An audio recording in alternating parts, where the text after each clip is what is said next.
სალამი, მოგესალმებით ყველას. დღეს გვაქვს ერთ-ერთი ულამაზესი სტუდია, ულამაზესი სტუდიათაგანი, რომელიც ოდესღაც გქონია, იმიტომ რომ მე დავწმუნდი კიდევ ერთხელ ყველაზე ლამაზ ფერებს ბუნება ქმნის. უსასარგებლო ესი სტუდია გვაქვს. უსასარგებლო ესი. ხშირად ვიცით ყველამ კარგად, რომ ხილი ბოსტნეული არის სასარგებლო, ვიცით. ასე. მაგრამ რასთან როგორ არის?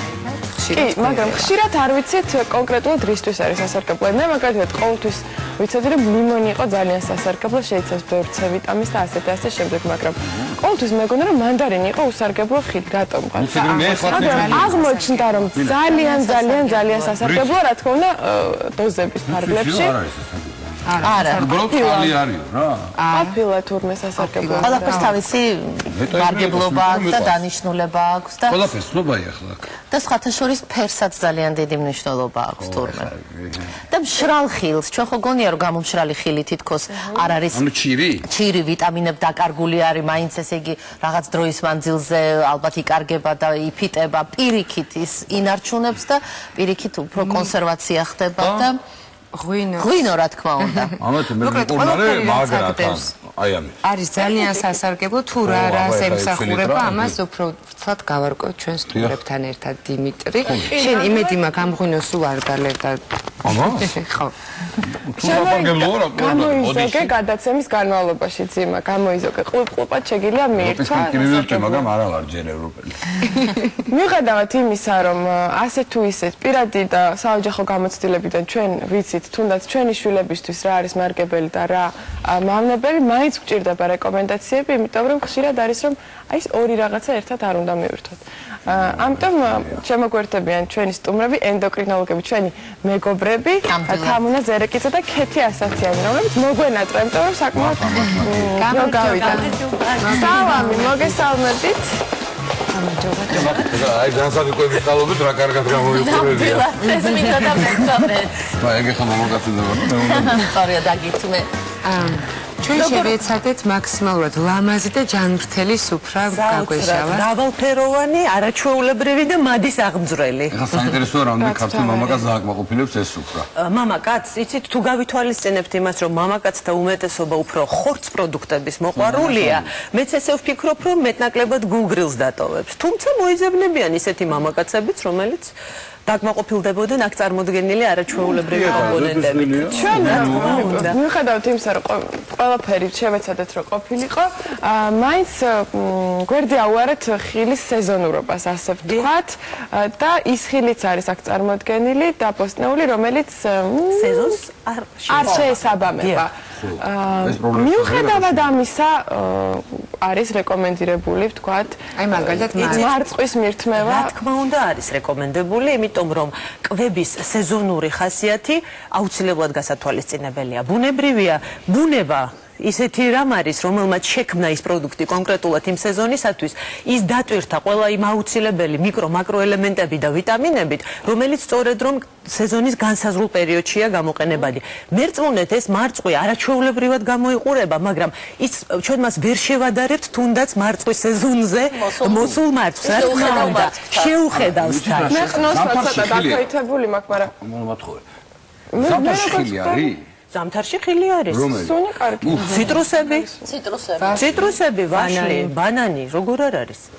არის. ჩვენი არ არის აქაური ქართული თორე. რატო კივი არის ქართული, პორტოხალია ქართული, მანგოთ შეიძლება. მანდარინი თავისთავად.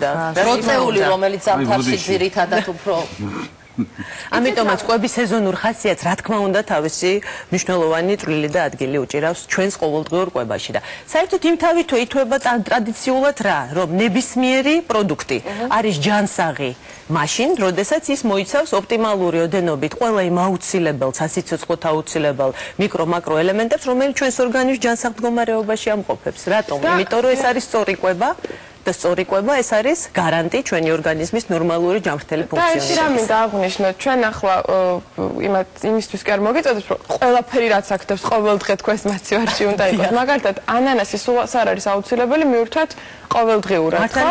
და შესაძლებელია თვეში ერთხელ, ორჯერ შევიძინოთ, იმიტომ რომ თქვა შეიძლება ყველასათვის ხელმისაწვდომი ხილი არ არის. მართალია. კარგი, მოდით უფრო ისეთი პატარა ის რომ შევქნათ დღის აი აუცილებელი პროდუქტები, რომელიც რაციონი ხო. აი მე ვიცი მაგალითად რომ ნიგოზი, ეს კურაგა, იქ ცოტა ნუში, ეს პატარა ერთი მუჭა ყოველ დილას რომ მივირთვათ არის ძალიან კარგი. დილას თუ საღამოს თუ შუადღეს ეს უკვე თქვენ მითხარით და აი რაღაც პატარა რაციონი შევადგინოთ ჩვენი მაყურებელისთვის რა. ზოგადად არ არსებობს არც ერთი არც ხილი, არც ბოსტნეული, რომელშიც იქნებოდა ყველა მიკრო-მაკრო ელემენტი, ვიტამინი იმ რაოდენობით, რომელიც დააკმაყოფილებდა ჩვენს დღიურ მოთხოვნილებას. ანუ ჩვენ შეგვიძლია თქვათ ერთი დღე მივირთვათ ვაშლი ხილის სახით, მეორე დღეს მივირთვათ ფორთოხალი, მესამე დღეს მანდარინი, ანუ აქ წარმოდგენილი ხილიდან და ბოსტნეულიდან შეგვიძლია დღის რაციონში ჩავრთოთ ნებისმიერი მონაცვლეობით, რომ მრავალფეროვნის გაკეთება რომ იციან ხოლმე. არ არის მე მგონი დიდად მიზანში. რატო არ არის? არ ჯობია რომ სხვა ცალ-ცალკე მივირთვათ თქვა ცალკე ვაშლი ცალკე. იცით როგორ არის? ხილი უმჯობესია მივირთვათ ცალკე ულუფად. ანუ არ მივაყოლოთ საკვებს, იმიტომ რომ მასში შემავალი ვიტამინები დაახლოებით 20 წუთში კარგავს თავის დადებით მოქმედებას ორგანიზმზე. ანუ ჯობია მდე, ან ჯობია ცალკე ულუფად. ანუ თუ არის საუზმე სადილი ვახშამი, ხილი რო ჩავთვალთ შუალედებში თუნდაც. აი ვახშამი მე რომ მარტო ხილი მქონდეს. მაგალ შეგვიძლია აურიოთ ყველანაირი ხილი. შეგვიძლია ეხლა. ხან ორსონად რომ მივიდივარ სამზე რეპორტაჟის მერე ბუნებრივია ხოლმე დაკმაყოფილდებით, ხო? ხო და ბუნებრივი არ არის, ბუნებრივია. მოყარებს არა აქ პრინციპული მნიშვნელობა. ბევრი თუ დამახვედრე სამხედრო ხო, ჩაუჯდები ხო. გადავამოწმოთ თქვენთან, იმიტომ რომ მე მახსოვს ბავშვობაში როცა წურავდნენ და ჩემს გარშემო ყველას გვიწურავდნენ, აი მხელა დიდი ჭიქით სხვადასხვა წვენებს, ოღონდ ეს იყო საკმაოდ დიდი ჭიქა და მთელი დღის მანძილზე ცრემლებს ღვრიდით და ვსვავდით, იმიტომ რომ არავის არ გვიყვარდა. ეხლა მე ჩემ ბავშვს უწურავ ერთ ფორთოხალს მხოლოდ და რატომ? იმიტომ რომ რაღაცა გადაცემა ვნახე, სადაც თქვეს რომ წვენი ბევრი, არაფრით არ შეიძლება. წვენი უნდა იყოს აი საკმარისია ჭიქის ხო 100-150. ფრეშკულის ხო, არა ნაყილის წვენზე საუბარი. ალბათ ყველას თქვენს გასმევდნენ როგორც მე და ვასმევთ ალბათ ბავშვებს, აი ბევრ ვაშლს დაჭრიდა დედა ჩემი წურავდა და ასმევდა. ხშირად ნაზავი იყო ხოლმე, სტაბილო ვაშლი. ხო, ყველაფერი. არა, ეს იყო ძალიან დიდი ჭიქებით და მე ამიხსნეს რომ არაფრით არ შეიძლება აი ამდენიც კი 100-150 გრამი აბსოლუტურად საკმარისია. რა გითხრა? ეთქო მაგის გამო გამოიყურები ესეც ეცქვი ფაქტანებს პროსავდი. გეუბნები მეში. მაქსიმუმ 200 მილილიტრი, მაქსიმუმ და რა თქმა უნდა, ახლა დაწურულ ხილს ვანიჭებთ უპირატესობას. ყოველთვის ჯობია რომ დაწურვიდან მაქსიმალურად სწრაფ დროში მივიღოთ, თუ გვინდა რომ მივიღოთ ყველა ის სიკეთე, რაც ძდევს ამას და რასაც ველოდებით მისგან. წინამდეგ შემთხვევაში ყველა ის საკისიკეთო ნივთიერება, ვიტამინები იქ დაიშლება და უკვე ჩვენ ვეღარ ვიღებთ მის სიკეთეს. ამიტომაც მცირე ულუფით, რა თქმა უნდა, სასურველია. უფრო მისართმევათაც მარტივია, ბავშვი არ იწვევს არანაირ უარყოფით ემოციას და შეიძლება რომ მონაცვლეობით გავაკეთოთ. დღეს იყოს დაუშვათ მხოლოდ ფორთოხალი, ხვალ მოსინჯოთ რაიმე ხილი, თუმცა საბავშვო ასაკში ფორთოხალს ცოტა სიმხილე მარტებს, იმიტომ რომ მოგეხსენებათ, რომ ყველა თავის სასიკეთო თვისებასთან ერთად საკმაოდ ალერგიული პროდუქტიც არის. ამიტომაც დაახლოებით ესეთი ზომიერი ულუფებით ვფიქრობ ყველაფერი გაკეთება შეიძლება. ეს ჩვენთან არ მოდის. რა ქვია ამას, ბანანი. კიდე აი თქვა ეხლა მარხონიტრატებით არის ეს გაჯერებული. ანუ და მაინც შეგვიძლია რომ მივირთოთ ამამად. იცით რა შეასაქმე, რა თქმა უნდა, წარმოებას იმ ნიადაგს აიდანაც დაუშვათ. სადეხა ხიდან რომ მოწყვეტავ და სად როდესაც კულტივირებული ეს კიდევ მე ვფიქრობ ძალიან ისეთი სერიოზული მნიშვნელოვანი საუბრის ცალკე თემა არის თუ რითი არის ეს პროდუქტები ზოგადად მოყვანილი. აი ხო, ერთავით, მაგრამ შეგვიძლია რომ თამამად აი იცით მე მგონი სხვა არჩევანი არ გვაქვს. მაგრამ მაინც არ არის სულზე არაფერი. არჩევანი არ გვაქვს და ნუ ზომიერებას თუ დავიცავთ, მე ვფიქრობ რომ ის თავის მავნე ეფექტს ჩვენზე არ იქნება. ბანანი პრინციპში ახლა მარწყვი ამ სეზონზე რო არ უნდა ვჭამოთ ახლა ბანანი სასარგებლოა თუ არა აი ესეთ მდგომარეობაში არა ამ სეზონზე ნაკლებად სასარგებლოა სეზონი მაინტერესებს იმიტომ რომ ბანანს ვარჯიშის მერე წამდა მაინტერესებს თემების მოყვარული ხარ ყველაფერი რო კლავს ანუ ინტერესს საერთოდ აღარ შევიდარ გვანცა მეათედი ჩვენთან ესე ოჯახში უფრო უპირატესობა ენიჭება რაც უფრო უცუდად გამოიყურება პროდუქტი ანუ ლამაზებს არ ყიდულ მე პირიქით თვალი მიმირფის აი ლამაზი ბაჟი ლამაზი ხო და ყველაზე ჯანსაღი არის სწორედ აი ეს მოკუჭული დაკუჭული ეს ანუ მართალი თუ ძალიან არ მოგწონს რა ყველაზე სასარგებლო დიახ მართალი ძალიან ხოდაშორის უფრო გემრიელიც არის და არ აქვს ხელოვნური სქემო კი, გეთანხმებით. ერთი რამე და შემოგთავაზოთ, ვინაიდან ჩვენ თვალსაჩინოებისთვის, ასე ვთქვათ, მოვიმარაგეთ ეს პროდუქტი, იქნებ გვირჩევნია, რომ მივყვეთ სათითაოდ, რა რისთვის არის სასარგებლო და რა პერიოდში მისართმევი. ერთად რომელი არ შეიძლება, ერთად რომელი კარგია, ეგეც ხო შეიძლება, აბა. იქნებ შრალი დავიწყოთ ამ გამომშრალი ხელიდან. ეხლა თიკაფაცაცია ზის ბლოკებით კალმით ხელში და იწევს ყველაფერს დარწმუნებული ვარ. თიკავეს უკვე მე მგონი კარგად იცის. მაინც უნდა ჩაიწეროს. აი მაგალითად ჩვენ წინ ხა არის აქ ნიგოზი, ნუში, თხილი, კურაგა და ზესუმზირა, ხო? აღმოთოთ. ანუ ეს ძირითადად ეს თხილეული მდიდარი არის ბეჯგუფის ვიტამინით და ამიტომ ტვინისთვის არის ძალიან კარგი და სასარგებლო. გარდა ამისა, კუჭის მოქმედებასაც უწყობს ხელს. რა თქმა უნდა, დღის რაციონში შეგვიძლია რომ ჩავსვათ, თუმცა არ უნდა გადავაჭარბოთ, იმიტომ რომ საკმაოდ მაღალი კალორია აქვს თითოეულ მათგანს, დაახლოებით 100 გრამზე. რა თქმა უნდა, ამ შემთხვევაშიც უნდა მოერიდოს, თუმცა ზომიერად, როდესაც 5 ლებანი, მაგალითად ნიგოზი ან 10 ცალი თხილი დღის მანძილზე ეს ნამდვილად არ არის მავნებელი. შეგვიძლია ვთქვათ, დილას გერკულესის და თუნდაც აი გერკულესის ფაბა არის, ხო? შეგვიძლია გერკულეს შეავორიო, შვრის. შევილია, ხო? რა თქმა უნდა, შეგვიძლია ყოველდღიურად. მე მივირთმევ ყოველდღიურად არ მეტყობა. კი, როგორ არა, ქრისტინა? კანისთვისაც ძალიან კარგია, კურნაწლავის ნორმალური ფუნქციონირებისთვის. ანუ შეგვიძლია შვრიასთან ერთად შეგვიძლია დამოუკიდებელი სახით ვთქვათ რაღაცა ისე მარტო. აი ბაიკომ სხვათა შორის გამომშრალ ხილზე თქვა რომ მგონიათო რომ როცა ეს ხილი შრება კარგავსო ამ ყველა თვისებასა და შეგიძლიათ აი აგვიხსნათ პირიქით რა ხდება? არა, პირიქით უფრო კონცენტრირებული ხდება ეს მიკრო-მაკრო ელემენტები და შესაბამისად კალორიაც და ისიც უფრო პატარა ლუფაზე საკმარისი ხდება პატარა ლუფის მიღება. სასარგებლო არის რა თქმა უნდა, თუნდაც იმისთვის რომ ძვლებისთვის და ძვალსახსროვანი სისტემისთვის არის ძალიან კარგი. კალციუმის წყარო არის და არა ხო? გაციებისთვის ნაკლებად. გაციებისთვის უფრო ლიმონს გირჩევდით და C ვიტამინის შემცველს ხილს.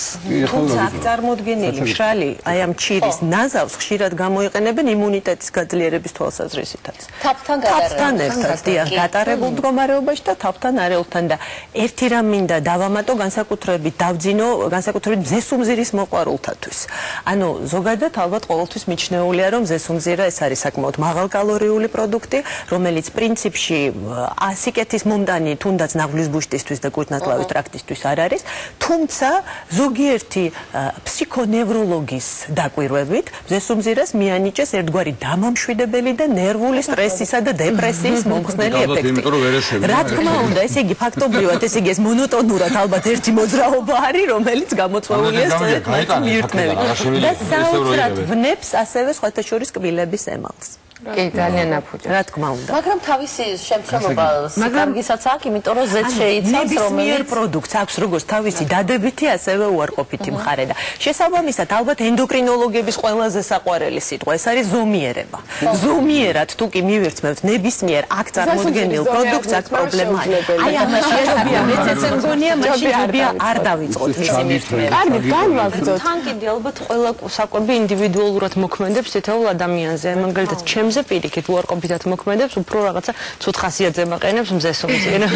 ასე რომ კომბოსტო გვიდევს. კომბოსტო ერთი შეხედვით მე არ გამიგია რომ ისეთი სასარგებლოა კომბოსტო ჭამე. ყვავილოვანზე გამიგია, ბროკოლიზე გამიგია, მაგრამ აი ბავშვებსაც ამბობენ ხოლმე არ მისცე კომბოსტო, ბერავს, დიდი არაფერია. რას გვეტყვით? ჩვეულებრივ კომპოსტაზე გავრცელებული აზრი სწორია, ხო? რომ დიდი არაფერი ღირებულება ყვებითი არა აქვს. სწორი არის მართლაც, მაგრამ ზომიერი რაოდენობით თავისუფლად შეგვიძლია ჩავსვათ დღეს რაციონში. და არც ის არა, რა თქმა უნდა, მავნებელი არ არის, ამაშიც შედის მიკრო-მაკრო ელემენტები, ვიტამინები, თუმცა ამის ხარჯზე რო რაღაც მივიღოთ. შეგიძლიათ ხველების დროს დაიფინოთ თაფთან ერთად. ცხელების დროსაც სტაფილოს და კომპოსტს. ეხლა რო გვისმენთ გულგები აღარ სტაფილოც გვაქვს. აი გვიტევს ჯინჯერი, კოჭა. კოჭა, ანუ ჯანჯაფილი. ჯანჯაფილია. ძალიან ბევრი რამ მსმენია კოჭას შესახებ, მაგრამ ხო, მე მაგალითად მიყვარს ჩაის სახით მივირთმევ ხოლმე, ხო, თაფთან და ლიმონთან ერთად, ვიცი რომ ანტისეპტიკური, ანუ ანტიბაქტერიული ბატონო. მაგრამ დოზირება და სალატშიც ჩამიხეხავს ძალიან ბევრჯერ. რისთვის არის სასარგებლო და დოზირებაც მაინტერესებს. დოზირებას ცოტა მოგვიანებით მოგახსენებთ, რაც შეეხება თვითონ ამ პროდუქტს. ფაქტობრივად ეს ბოლო პერიოდი მას ძალიან ბევრ ერთგვარ ცოტა არადამაჯერებელ თვისებებსაც, ანუ დაუჯერებელ თვისებებსაც მიაწერენ. ცნობილია, რომ ის საკმაოდ ცეთი, მე მგონი პირველი ერთ-ერთი ის არის სანელებელი არა, პრიანეს, ანუ რაღაც ერთგვარი ეს არის სანელებელი, დიახ, რომლის გამოყენება ფართოდ შეიძლება ძალიან ბევრი მიმართულებით, არა მარტო კულინარიაში, არამედ მისგან ამზადებენ ასევე კომპრესებს, ასევე ხდება მისგან კარაქის გამონაცვლილის შექმნა, მისი ნახარშები, მისი გნებავთ ეს ნაყენები ფართოდ გამოიყენება. აქვს ჩვეულებრივ იმუნიტეტის გამაძლიერებელი, ანტისეპტიკური, ხველების საწინააღმდეგო, საჭმლის მომნელებელი ტრაქტის დამარეგულირებელი თვისება და მე ვფიქრობ, რომ როდესაც გასტროენტეროლოგიური ტრაქტი, ანუ ეგრეთ წოდებული საჭმლის მომნელებელი ტრაქტი ნორმალურად ფუნქციონირებს, ჩათვალეთ, რომ იქ ნივთიერებათა ცვლის პროცესების ნორმალურად მიმდინარეობს, ორგანიზმის გაწმენდას უწყობს ხელს შლაკებისგან, მინარევებისგან, თავისუფალი რადიკალებისგან და ვფიქრობ, რომ სიკეთის მეტი მას არაფერი არ მოაქვს. ცოტა მომწაროა და ვისაც არ გიყავთ დიდი დოზით ნომიერთმევთ. რა თქმა უნდა, და იქ არის სპეციფიური რეცეპტები, სადაც არის განსაზღვრული, ანუ დოზირებით და სხვა ინგრედიენტებთან ერთად როგორ უნდა გამოვიყენოთ. გავრცელდა ხმა, რომ გახთომასაც უწყობს ხელს და მე მგონია, რომ ნაკლებად. იცით, ახლა თუ კი დაარეგულირებს ნივთიერებათა ცვლას, ბუნებრივია, რომ ასეთ შემთხვევაში ჭარბი კილოგრამებისგან განთავისუფლებას დღის წესრიგში დადგება. თუმცა მერწმუნეთ, რომ მხოლოდ ჯანჯაფილს და კოჭას ვერ მივაწერთ ზონაში დაკლებას და მეტაბოლიზმის დარეგულირებას, იმიტომ რომ თუ კი ამ თემას შევეხეთ ერთი სიტყვით, ვიტყვი თუ შეიძლება, რომ სწორი კვება მოიცავს არა მარტო კოჭას, რა თქმა უნდა, სწორი კვება ეს არის დაბალანსებული, რაციონალური კვება, რომელიც მოიცავს ზომიერი ოდენობით სილას, ცხიმს, ნახშირწყალს, მიკრო-მაკრო ელემენტებს, სუფთა წყალს, რომელიც ასე ახლოს დგას ბატონ დიმიტრისთან და რა თქმა უნდა, და შესაბამისად ამის შემდეგ ეს ნივთიერებათა ცვლა რო წესრიგდება, აი ეს იწვევს სწორედ აი ამ წონაში კლებას. შემდეგ პროდუქციებიდან გადავიდეთ და ერთი მითი მინდა შეგახსენოთ, რომ აი ვისაც არ უყვარს ზეთის ხილი, ბევრს რო შეჭამ შეგიყვარდება. ეს მითი მაინტერესებს ძალიან ბევრისგან გამიგია სხვადასხვა პროდუქტზე. ამ დროს რა ხდება? ეს არის კვების რეცეპტორების შეჩვევა. ეს არის რაღაცა უფრო ფსიქოლოგიური მომენტი თუ რა? ანუ როგორ შეიძლება შეიყვარო პროდუქტი, რომელიც არ ქსიამოვნებს? რომელსაც არ აქვს კარგი გემო. მე არალებად სავარაუდო ახლა. რა რაოდენობით უნდა მივირთვა ზეთის ხილი და რატომ უნდა მივაჩვიოთ? გაგიგია. კი, მეც გამიგია. გამიგია რომ არ მიყვარდა. რატო რო ეკითხები, არ ვიცი გეუბნება. მე ერთხელაც ნახავ და გეტყვის რომ გავსინჯე და იმის მერე წამამეხა კარგი ყოფილა. მე ძალიან ვერ ადამიანმა მითხრა რომ აი პირველი რა შევჭამე არ მომეწონა, მეორეც არ მომეწონა, მესამე ისე რა. ამის შეჩვევა. ან შეიძლება შეძახილი რომ საკმაოდ ისეთი კალორიული ნაკლებად, მაგრამ ძალიან ისეთი ეფექტური, ძალიან კარგი დადებითი თვისებების მქონე პროდუქტია და შეიძლება იძულების კონკრეტულად ხასმელს ანეიტრალებს. მართალი ბრძანდებით. ვიცი. მართალი ბრძანდებით. სწორედ მისი ჩაგდება ერთ ჭიქა კოქტეილში თუნდაც ანეიტრალებს აი იმ ტოქსინებს, რაც შესაძლოა იმ ეთილის პირს მაშინ მონაცვლეობითამინა ზეთის ხილზე კიდევ რა შეგიძლიათ რო ანტიოქსიდანტური თვისებები აქვს და ამითი იცავს ორგანიზმს მავნე ზემოქმედებისგან, მავნე ტოქსინებისგან. ზომიერად, რა თქმა უნდა, შესაძლებელი არის დაუშვათ ჩვენს კვების რაციონში, მაგრამ გადაჭარბებით ზედმეტი კალორიების გამო უნდა ვერიდეთ. არის ხოლმე კურკები. ნამდვილად არა, 5 წელი სრულიად საკმარისი არის რომ მივირთო. ვიტყვი, არ ვიცი თუ დამეთანხმებით, მე ვიცი რომ აი თქვა თუ მიირთმევ ზეთის ხილს, სადილე დილის დროს ან სუფრაზე კარგი იქნება სასარგებლო თუ 2-3 კურკასაც მიაყოლებ და გადაყლაპავო, იმიტომ რომ ძალიან კარგი არის ეს კუჭნაწლავისთვისო და ნაღლის ბუშტისთვისო და ის გადაყლაპვას არ გირჩევთ ნამდვილად არა. მოდი კურკისგან გავანთავისუფლოთ და ზეთის ხელით დავკმაყოფილდეთ, ვინაიდან ეს საკმაოდ მადი საგმძვრელი პროდუქტია და ძალიან ხშირად ალბათ შევსწრები ვართ იმას, რომ სუფრა სწორედ რომ იწყება ესე იგი ზეთის ხილით, ანუ განსაკუთრებით თურქეთში, განსაკუთრებით ზეთის ხილი ზეთი და ზეთის ხილი, დიახ, ამიტომ პერისტალტიკას აუმჯობესებს, საჭმელმომნელებელი ტრაქტის მუშაობას უფრო სრულფასოვ აწვდის, მაგრამ კურკის გადაყლაპვის გამო ერთ-ერთი ხილია, რომლის კურკის მონელებაც შეუძლია კუჭნაწლავსო და ამიტომ რო ეზარებათ ხოლმე დაზარების გამო არა, ანუ უფრო ეფექტურად მოქმედებს. კურნალობის მიზნით. ზეთის ხილი ზეთის ძალიან სასარგებლო რამე და არა მარტო საკვებად, არამედ და სხვათა შორის აი საბერძნეთში სადაც ზეითუნისეც მიირთმევენ დიდი რაოდენობით იქ კი არის სიმსუქნე, იმიტომ რომ არის მაღალკალორიული, მაგრამ გულსირწაყთა დაავადებების რისკი გაცილებით უფრო ნაკლები არის სხვა ქვეყნებთან შედარებით, იმიტომ რომ დადებითად მოქმედებს ლიპიდურ ცვლაზე. ასე რომ ზამთელი იყავ. კარი ხილზე გადავიდეთ? გადავიდეთ კი ბატონო. ხილი განვიხილით დავიწყეთ. აი, როდესაც უყურებთ ამ მაგიდას, აი პირველი რომელი ხდება თვალს, გემოს, სასარგებლოების კუთხით, ასე ვთქვათ, რომელია ყველაზე გამორჩეული, ყველაზე მდიდარი, ყველაზე მოდი თქვენ აირჩიეთ. ესე ვერ იტყვი ჩემი აზრით, იმიტომ რომ ყველას აქვს თავისი დადებითი, მაგალითად პორტოხალში არის C ვიტამინი, ბანანში არის კალიუმი, ბულგარულში არა, როგორ არა, ანტიოქსიდანტები არის ბულგარულშიც და მწვანე ფერი ზოგადად კალციუმს შეიცავს დიდი რაოდენობით და ამიტომ ძველსახსროვანი სისტემისთვის არის ძალიან კარგი. ასე რომ ლიმონსა და მანდარინზე რამდენჯერმე დავასაც შევესწარი, არა ის უფრო მეტ C ვიტამინს შეიცავს, არა ეს.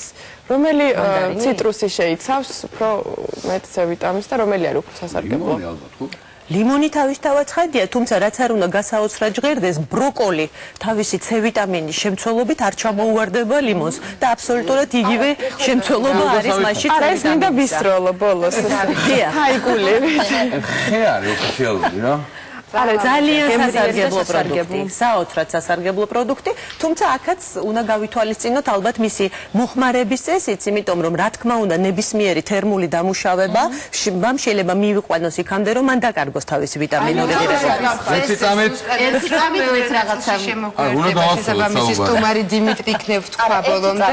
შეგიძლიათ გადავცეთ ძიმას და მჭირებ მოხმარების წესი. ვასო ძალიან დიდი დატვირთვა აქ ყველანაირი და მე მგონი არც ვიტამინები აკლია. ადამიანი ევა გამიგეთა. როგორ მომზადების წესებზე ალბათ ჯობია რომ მერიკოც დავიმატოთ გადაცემის მეორე ნაწილში, მანამდე კი შევისვენოთ გავიდეთ რეკლამაზე, არცად არ წახვითეთ. ქრისტინა, ძალიან რომელი ხილია? მიდი. არ მოხდეს თავი. დაუბრუნდით. ყველაფერი ადგილზეა. ყველაფერი ადგილზე და გაგრძელდა ჩვენი მართლა კითხვები და დისკუსია. მარტო არ აჭამეს დიმიტრის, იმიტომ რომ გარეცხე ბიჭო მითხრა. აი ხა რო გითხრა რომ აი ეს წყალი არ დადიოდა, გრაფინი ჭამე მეთქი, შეჭამ გრაფინი. რა შენ თუ მეტყვი არ არის პრობლემა. შენ თუ რამეში გამოგადგება, შეჭამავ გრაფინი. ხო და მე არ გამომადგება, შენ მით უმეტეს არ წაგადგება და არ გინა ეს აი ბროწეული ხელიც მიყვარს მე.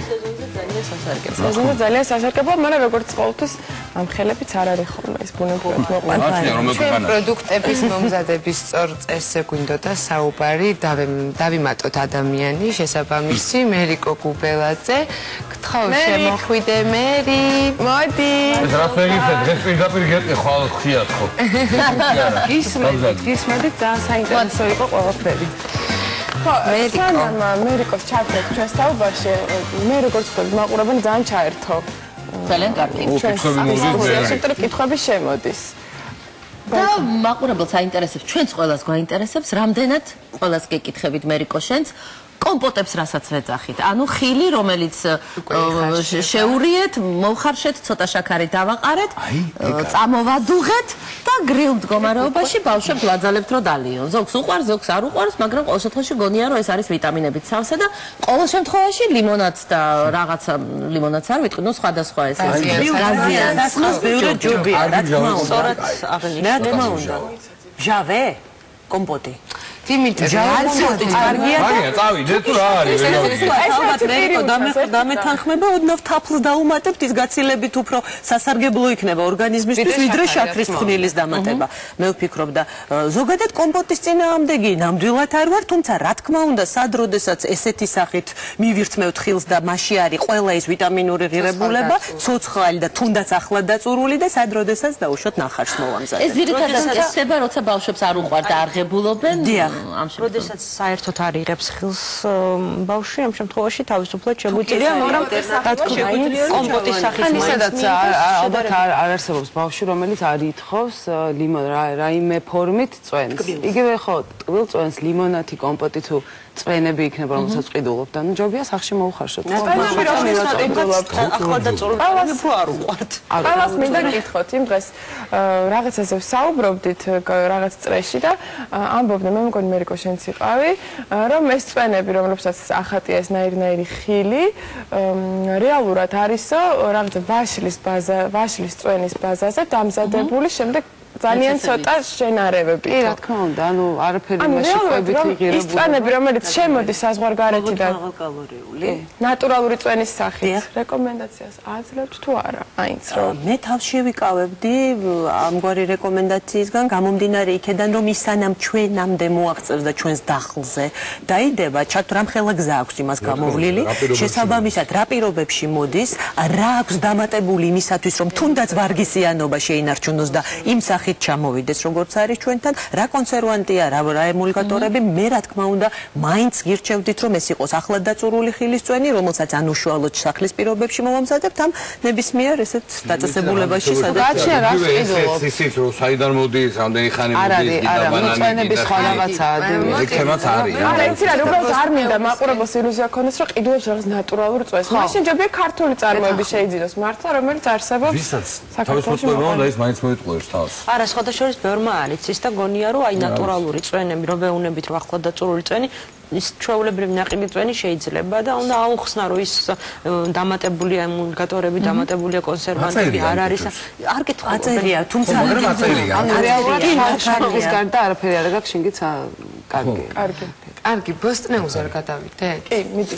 თან მე ერთი კიდე წვენა თქვენც მინდა გკითხოთ. მე ესე ვიცი, რომ წამიკითხავს, რომ აი თუნდაც დაწურული ფორთოხალი, აი ეს ფორთოხალი რო ავიღოთ და დავწუროთ, ხო ძალიან სასარგებლოა, ბევრი ვიტამინი.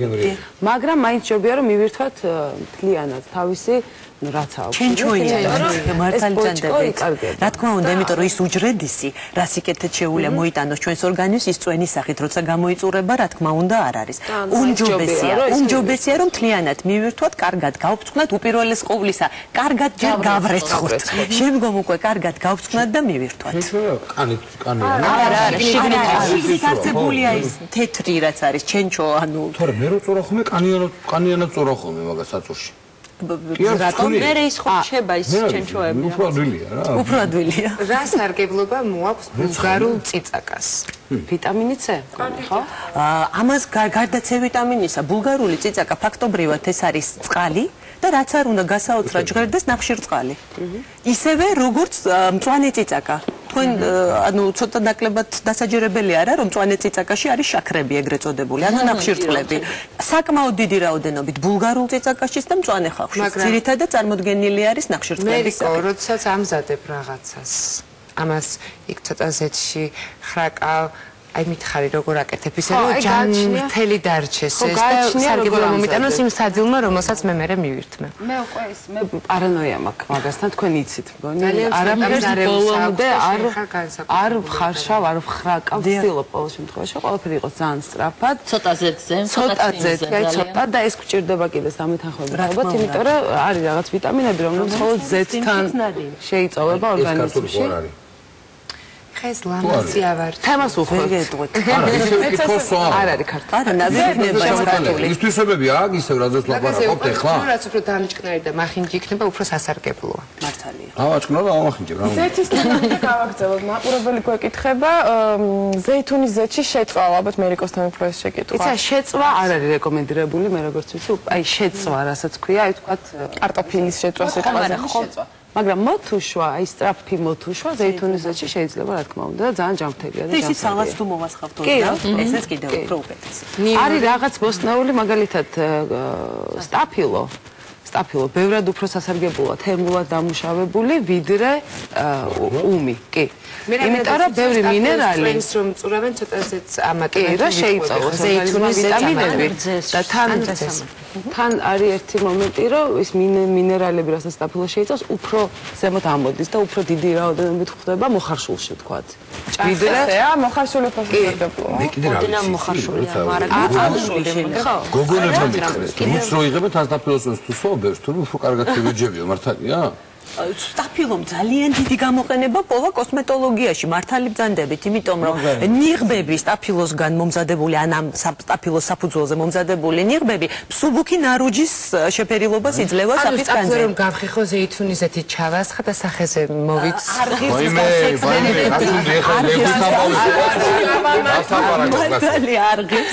ამას გარდა სტაფილოს წვენს სხვათა შორის მიაწერენ ბაქტერიციდულ თვისებებსაც და ძალიან ხშირად სურდოს დროს, როგორც ნიორმა ხპოვა ძალიან დიდი გამოყენება სამკურნალო, ასე ვთქვათ, პრაქტიკაში, ასევე სტაფილოს წვენს მიაწერენ სურდოსაწინააღმდეგო თვისებებსაც. რახა ნიორზე მივედით? სიმაღლეში. მაგრამ ვცლად მივიდეთ ნიორთანაც, ხო? რა თვისებები ახასიათებს და ვთქვათ, შემდეგ მერიკოსთან გადავალ თერმულად დამუშავებული თუ უფრო ცოცხალი. ნიორიც საკმაოდ პოპულარული გახდა იმ მხრივ, რომ აქვს ანტიბისაწინააღმდეგო, ანტივირუსული, ანტიბაქტერიული მოქმედება და ეს რჩევის სახით შეიძლება ვურჩიოთ, მაგრამ რა დარწმუნებული ვარ, ბევრი არ გაითვალისწინებს, რომ დღეში ერთი კბილი ნიორი უნდა მიიღონ დღის მანძილზე, რაც საკმაოდ ალბათ არასასიამოვნოა, იმიტომ რომ ძალიან მე გეტყვი კონკრეტულ მაგალითს. ზაფხურნელთან არის დაკავშირებული მიღებული. ძინასურნო მქონდა და ჩაიწვეთეო მითხეს რა. ნუ ესე იგი სიმწარე ის მომენტი იყო რაღაც საშინელი, რომ წამიერად გაგძელდა 5-6 წამი, მაგრამ დილით რო გავიღვიძე გაცილებით უფრო უკეთ ვიყავი, ანუ კლაუსი რაღაცა ყველაფერს აღსანიშნავია, რომ როგორც ვირუსის დროს, ასევე პროფილაქტიკის სახითაც ძალიან სასარგებლო არის. ანუ უკვე რო არის ვირუსი და ასევე რო არ გაჩნდეს ამ შემთხვევაშიც. ანუ ეს არის მთავარი დადებითი დამუშავებას რაც შეეხება და მეგონი საინტერესო იქნება ჩვენი მაყურებლისთვისაც, ნიორი, მე ესე ვიცი, ამიკითხავს ესე, რომ ის მიკროელემენტია თუ არ ვცდები ალინი, რომელიც გადადის ამ ალიცინში და ეს არის ნივრის მთავარი სიკეთე. აბა მოგვითარგმნა ახლა. არა, ეს ჩვენ ენაზე თუ შეიძლება მე. მოკლედ, ნიორი თუ გვინდა რომ მაქსიმალურად მისი კეთილი თვისებები ჩვენმა ორგანიზმმა შეითვისოს, რომ გავბცვნით და დავჭრით, უნდა გავაჩეროთ. 5 წუთი მაინც უნდა გავაჩეროთ, რომ ეს ნივთიერება თუ ელემენტია თუ რა არის. მოდი დავარქვათ ბიოლოგიურად აქტიური ნივთიერება. ხო, უფრო თავის თვისებებს, ანუ თვისებებს კი, ეს ნივთიერება გამოიყოფა დაჭრის შემდეგ 5 წუთით ან 10 წუთის შემთხვევაში. გამოგბარჩება ერთქმედების შედეგად და შემდეგ მაგაზე გამოხსენა ვაშლი, რომელსაც იგივეს ამბობენ. მართალია, რომ რკინა რო დაიჟანგო. ლურსმრებს ურჭობდნენ ვაშლს ესე მახსოვს, რასაკეთებს ეს კვეთილდება დაჭრილი რო დაადებს ჟანგდება. ანუ რაზე დაღამდება ვაშლი, მით უფრო სასარგებლოა დაღამდებას. ეს მარტო მე რო დაიჟანგება. რაც უფრო დაიჟანგება. და კანიანად თუ გამოვიყენებთ განსაკუთრებით იგივე ანემიის პროფილაქტიკის თვალსაზრისით, იმიტომ რომ რკინა შედის მასში დიდი რაოდენობით და კანიანად თუ კარგად გავხეხავთ და ცოტა დავაცდით აი დაჟანგვამდე მიყვანას და ისეთ შემთხვევაში თუ მივირთმევთ რატორისთვის იყო აი ესე რაღაც ლურსმნებს მირჭობდა დედა და დებდა და ელოდებდა და მე მაჭმუნდა და ხო კი, იყო მეც გამიგია. დავხეხოთ და ცოტა ხანი დავაცადოთ და შემდეგ მივირთვათ, მერწმუნეთ რომ ლურსმნის გარეშე ის დაიჟანგება და მივიღებთ ანალოგიურ ეფექტს. ვაშლზე კიდე ის არის საინტერესო, რომ ვაშლი ნაკლებად კარგავს თავის თვისებებს თერმული დამუშავების დროს. გამომცხვარი ვაშლის დესერტი, ერთ-ერთი ყველაზე ჯანსაღი ნიგზები და კალორიულით შემოძლია გავაკეთოთ. ვაშლი გოგრით და სტაფილოთი გამომცხვარი გოგრა როგორი ჯერ არაჩვეულებრივი საგემოვნო თვისებები აქვს, მე ვიტამინური ღირებულება, ანუ მთელი ვიტამინური თაიგულია წარმოდგენილი გოგრაში. აი ეს არაჩვეულებრივი პროდუქტია. და ჩვენი როგორც ენდოკრინოლოგების ძირითადი თემა, ანუ იგივე შაქრიანი დიაბეტით დაავადებული პირებისთვის, იგივე ჭარბიწონითა და სიმსუქნით დაავადებული პირების რაციონში, რა თქმა უნდა, განსაზღვრული ულუფით ყოველთვის მოიაზრება ეს პროდუქტი. გოგრა. აი, ტაცა ეს იდეა. გოგრა მე ატაცებული ვარ. გოგრა ვაშლი და სტაფილო არ გინდა? აი ერთად ხო? მე თქვა პარასკევს. რაღაც კითხვა ქონდა მაყურებელს, მაგრამ ორი ხმა შეუნდიოდა და მე თუ გამიმეორებდი დავსვამი შეკითხვა საუბრობ. კიდე ხარ პამიდორს ხედავ და ერთი რაც მინდა ჩვენ მაყურებელს უთხრა, რომ პამიდორი ნუ გარდა იმისა, ვიცით რომ რაღაც საოცარი პროდუქტია, ნამდვილად საოცარია. გარდა იმისა, რომ ხშირად რეცეპტები გთხოვენ პამიდორს მოვაცილოთ თესლები და კანი, ნუ და დაუჯერებთ ამ რეცეპტებს, იმიტომ რომ ძალიან სასარგებლოა ეს თესლები და კანი და მეორე ალუმინთან რეაქციაში პამიდორი გამოყოფს რაღაც მავნე ნივთიერებებს. ანუ ალუმინის ქვაბში არ არის სასურველი პამიდრის არა მარტო პამიდრის ვფიქრობ, არა ნებისმიერი პამიდორს აქვს, იმიტომ რომ პამიდორს აქვს მჟავა, თავისი მჟავა, რომელიც პირდაპირ რეაქციაში შეგვიძლია. პამიდრის კანი ძალიან ცუდად მოქმედებს ნაღლის აი და დამეგრძელებინა ეს თემა, რომ ჩვენ მაინც ვურჩევთ, მე პირადად მაინც ვურჩევ გათლას, გაფრთხნას, ანუ კანისგან განთავისუფლებას, მას აქვს ძალიან მძლავრი ნაღმდენი ეფექტი. და სხვათა შორის, აი რაც უფრო კანგაცრილი და ცოტა ის რბილობი არის მხოლოდ კანის გარეშე, ის უხეში რაც მოცილდება, ის უფრო ნაკლებად რეაგირებს როგორც აი ესეთი ნაღმდენი და ერთგვარი კუჭნაწლავის ტრაქტისთვის ზიანის მომტანი, ვიდრე კანიანი რომ ეს უკვე როცა პრობლემა გაქვს თუ სანამ იცით რა, ალბათ როცა უფრო პრობლემა გაქვს, თუმცა სრულად წარმოსადგენია ალბათ ჩვენი ქართველების ძირითადი პოპულაცია სწორედ რომ გასტროენტეროლოგიური, ანუ კუჭნაწლავის ტრაქტი ცოტა მოიკოჭლებს ჩვენ შემთხვევაში და ცოტა და შესაბამისად მე ვფიქრობ რომ სიფრთხილეს თავი არ ტკივა და თუ კი გავწკვნით უფრო ნაკლებ ზიანს მივაყენებთ. სხვათა შორის აი წითელი ფერი, რომელსაც პამიდორს აძლევს და ისეთივე საზამთროც ლიკოპენი არის, ესეთი ბიოლოგიურად აქტიური ნივთიერება, რომელიც ზოგადად გულსისხლძარღვთა სისტემაზეც დადებითად მოქმედებს, პოტენციასაც ამაღლებს და ასევე აქვს მადის დამთრგუნველი მოქმედება და ის საღამოობით, როდესაც ჩვენ პაციენტებს, როდესაც შიმშილის გზნობა აქვთ და არიციან რითი დაიკმაყოფილონ, ხშირად ვურჩევთ ხოლმე, რომ კიტრი და პამიდრის სალათი სწორედ იმიტომ, რომ აქვს მადის დამთრგუნველი მოქმედება და კარგად ანაყრებს. იგივე კიტრზე სხვათა შორის კიტრიც ბევრად უფრო ჯანსაღია კანი კიტრის და თესლი, ვიდრე თვითონ ეს ხორცი. ხო, მაგრამ კანი ბალი და ალუბალიო რატო არ არის არასეზონურათო? რამე განსაკუთრებული თვისებები ხო არა აქვს? უცხოეთში ცხოვრობა და ყველა ხილი არისო, ბალი და ალუბალი არ არისო. ეგ ალბათ შემომტანების. არა, შეიძლება რაღაცის გამო არ არის, თორე მარწყი თუ არის, თქვა რატო არ შეიძლება ბალი და ალუბალი. რატო არ შეიძლება რომ ამ ლოგიკით პრინციპში ბალი და ალუბალის უნდა იყოს. მაგრამ არა. მაგ თაიგული. სალათის ფურცელზე მინდა ვთქვა 2-20 სიტყვა. მე ვიცი რომ დანით ამის დაჭრა არ არის კარგი. ეს თავისთავად. და ასევე მინდა მომიყვეთ რა დადებითი თვისებები აქვს მაგალითად აი ამ თაიგულს. და მე ძალიან მიხარია ამ ბოლო დროს ძალიან ბევრი სალათები შემოვიდა სხვადასხვა არ ესწავლება ალბათ ცოტა კალციუმის წყლის პირობები არ არის დაცული. არ არის დაცული ნამდვილად შენახვის პირობები. კარგი.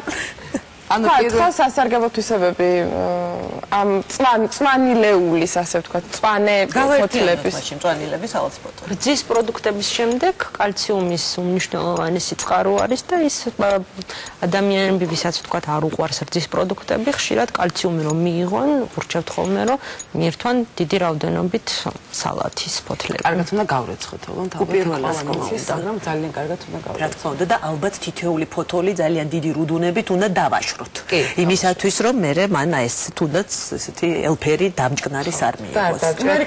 ხარ მომზადების წესები. მომზადების წესი ერთ-ერთი უნივერსალური ეგ არის რომ არ უნდა დავჭროთ დანით, უნდა ხელით ესე დავხიოთ და ხო აუკეთებთ, კარგად უნდა გაირეცხოს და გაშრეს და აღარ გვინდა ესე გაშრობა, იმიტომ რომ არის უკვე. იცით რა აი წვანილი სალათები ყოველთვის სუფრაზე გამოიყურებიან ცოცხლად, სანამ მოვასხავთ ძმარს. მაგრამ ძმარი ვიცით რომ ძალიან სამკურნალოც არის, სასარგებლოც არის და ძალიან გემრიელიც არის. აი ქართულ სალათებში ეს ძმარი, რომელიც ძალიან გვიყვარს, რომელიც აჭკნობს, რამდენად უნდა მოვასხათ, არ უნდა მოვასხათ, სასარგებლოა ერთმანეთთან ურთიერთობაში. კი, ოღონდ ბოლოს, მაგიტოა ბაირო ხშირად გადადის წინ რა. აი სანამ გაიტან, მანამდე უნდა მოვასხა და იმის უკვე მოსხმული ფორმით იმის შენახვა და თქვათ მეორე დღეს გამოყენება არა, ეს თავისთავად მეორე დღეს სალათა ის, მაგრამ ისე ვთქვათ, აი ეს მარილი, ძმარი, ეს კომბინაცია მწვანილი სალათებთან აბსოლუტურად ჯანმრთელია და არა ნეიტრალიზაციას არ უკეთებს, ხო, ძმარი არანაირად. მასში არსებულ ვიტამინებს არა ფაქტობრივად არაფერს ის რომ აჭკნობს არაფერს ზიანს არ აყენებს, ამიტომაც უშუალოდ ალბათ მირთმევის წინ ამას თუ მოვასწავთ და სწრაფად ავითვისებთ სალათს, შესაბამისად ის შეინარჩუნებს ყველა იმ თავის ვიტამინურ ღირებულებას, რის გამოც თუნდაც მივირთმევთ მას. ბროწეულზე მინდა ვისაუბროთ, იმიტომ რომ რა ვიცი, მე ხშირად მეზარება ხოლმე სიმართლე გითხრათ, ბროწეულის გარჩევა საკმაოდ ისეთ იმასთან არის დაკავშირებული, რთულია და დასაზარია ნამდვილად. ან თუდად ვიქცევი, უნდა მოვინდომო, ესეთი სასარგებლოა, რომ აუცილებელია, ხო? ძალიან სასარგებლოა, თუმცა აქაც ალბათ ზომიერებამ არ უნდა გვიღალატოს, იმიტომ რომ სარგებელთან ერთად შესაძლოა მან თავისი რაღაცა განსაზღვრული პრობლემები შეგვექმნას.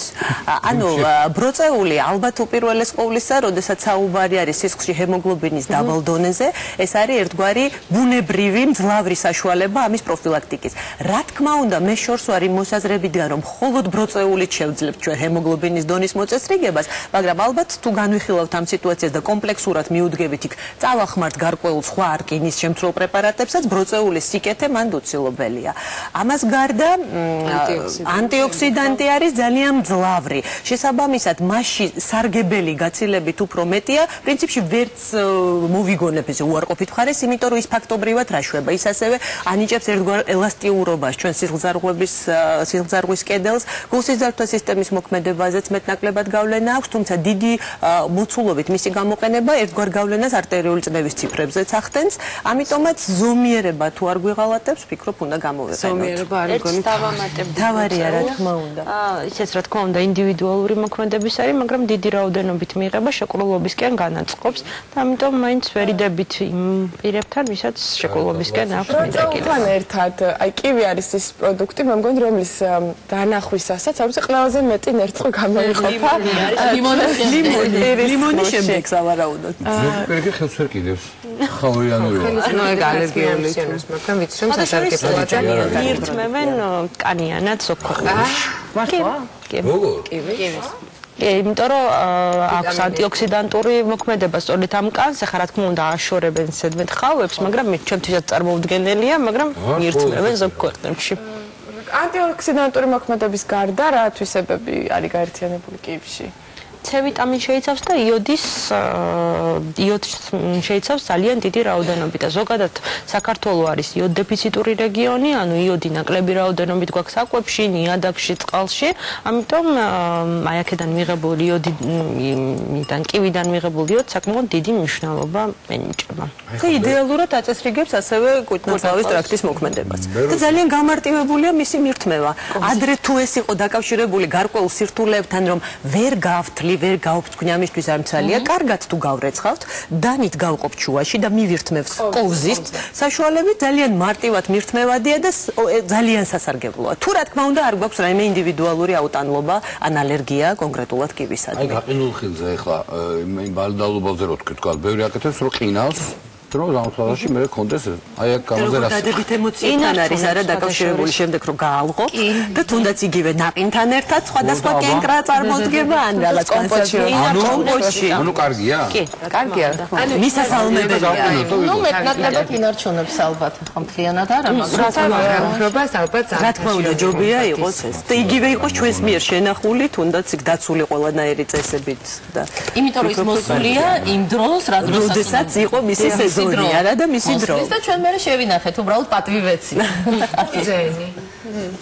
არა, ყურძენი მაინტერესებს. ყურძენზე რა უნდა ვილაპარაკოთ ქართველებმა? ყურძენი და მისგან დაწურული ღვინო, არა? ყურძენი და ღვინო, მერიკო შენკი ყველაზე მეტი ანტიოქსიდანტი, არა? ნახშირწყლების საოცარი დიდი წყარო. ანუ არც ისე დიეტური ყოფილა. დიეტის თვალსაზრისით.